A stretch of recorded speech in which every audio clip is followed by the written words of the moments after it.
Hi, tasty ആയിട്ടുള്ളൊരു beef cutlet ഉണ്ടാക്കിയാലോ? നോക്കാം. അപ്പോൾ നമുക്ക് ആദ്യം ബീഫ് ഒന്ന് കുക്ക് ചെയ്തെടുക്കാം. ബീഫ് ഫുള്ളായിട്ട് കുക്ക് ചെയ്യേണ്ട ആവശ്യമില്ല, ഒരു 70-80% കുക്ക് ചെയ്താൽ മതി.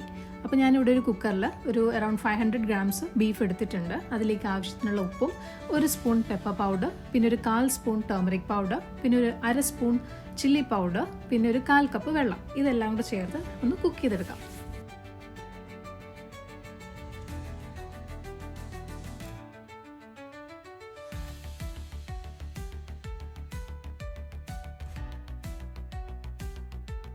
ഇനി ബീഫ് കുക്കാകുമ്പോഴേക്കും നമുക്ക് പൊട്ടറ്റോ കൂടെ കുക്ക് ചെയ്തെടുക്കാം. ഇവിടെ ഞാൻ 250 grams ബീഫ് എടുത്തിട്ടായിരിക്കും കട്ട്ലറ്റ് ഉണ്ടാക്കുന്നത്. അപ്പോൾ അതിനായിട്ടൊരു വലിയൊരു ഉരുളക്കിഴങ്ങ് എടുത്തിട്ടുണ്ട്. അത് ചെറുതായിട്ട് മുറിച്ച് ആവശ്യത്തിന് വെള്ളവും ആവശ്യത്തിന് ഉപ്പും ഇട്ട് ഞാനൊന്ന് കുക്ക് ചെയ്തെടുക്കുവാണ്.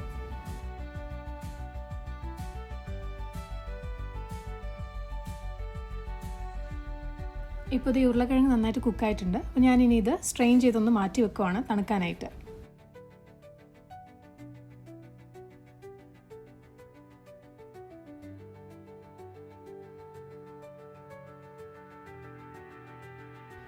ഇപ്പോൾ ബീഫ് കുക്കായിട്ടുണ്ട്. ഇനി ഇത് മാറ്റി വെക്കാം ഒന്ന് തണുക്കാനായിട്ട്. അതേസമയം വേറൊരു പാൻ എടുത്ത് അതൊന്ന് ഹീറ്റ് ചെയ്ത് അതിലേക്ക് 1 ടേബിൾ സ്പൂൺ ഓയിൽ ഒഴിക്കാം. എന്നിട്ട് അതിലേക്കൊരു 4 to 5 ചില്ലി ചെറുതായിട്ട് ചോപ്പ് ചെയ്തത്, ഇത് ചെറിയ മുളകാണ്, അതുകൊണ്ട് 4-5 എടുത്തിട്ടുണ്ട്. വലുതാണെങ്കിൽ 2 മതിയാകും. പിന്നെ ഒരു വലിയൊരു സവാള ചെറുതായിട്ട് മുറിച്ചതും ചേർത്ത് നന്നായിട്ടൊന്ന് സോട്ട് ചെയ്യുകയാണ്. ഈ ഒരു സ്റ്റേജിൽ ആവശ്യത്തിന് ഉപ്പും ചേർക്കുക.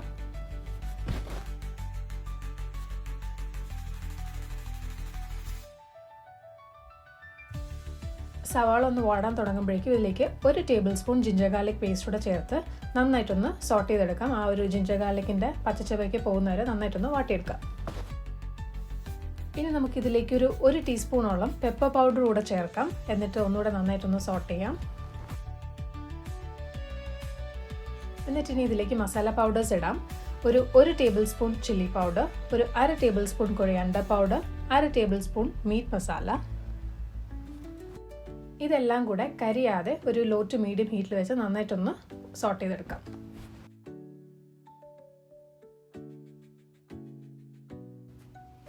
ഇപ്പോൾ ഈ മസാലയുടെ പച്ചച്ചവെല്ലാം മാറിയിട്ടുണ്ട്. അപ്പോൾ ഇനി ഇതിലേക്ക് 250 grams കുക്ക്ഡ് ആയിട്ടുള്ള ബീഫ് ഒന്ന് ക്രഷ് ചെയ്തതിന് ശേഷം ഇതിലേക്ക് ചേർക്കാം.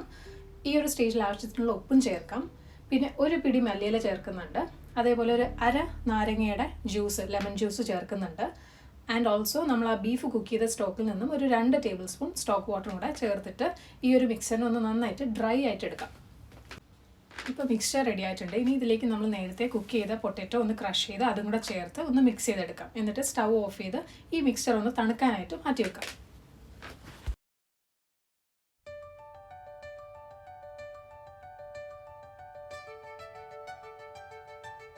ഇപ്പോൾ ബീഫിൻ്റെ മിക്സ്ചർ എല്ലാം നന്നായിട്ട് തണുത്ത് കിട്ടിയിട്ടുണ്ട്.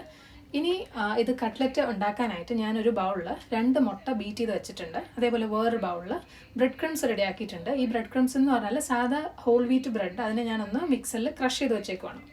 അപ്പോൾ നമുക്കിനി ഈ ഒരു മിക്സ്ചറിനെ ചെറുതായിട്ട് റൗണ്ട് ബോൾസ് ആയിട്ട് ഉരുട്ടിയതിന് ശേഷം അതിനെ ഫസ്റ്റ് ആ ഒരു എഗ് മിക്സ്ചറിൽ ഡിപ്പ് ചെയ്തതിന് ശേഷം ബ്രെഡ് ക്രംസിലൊന്ന് കോട്ട് ചെയ്തിട്ട് നമുക്കിത് എണ്ണയിലിട്ട് വറുത്തെടുക്കാം.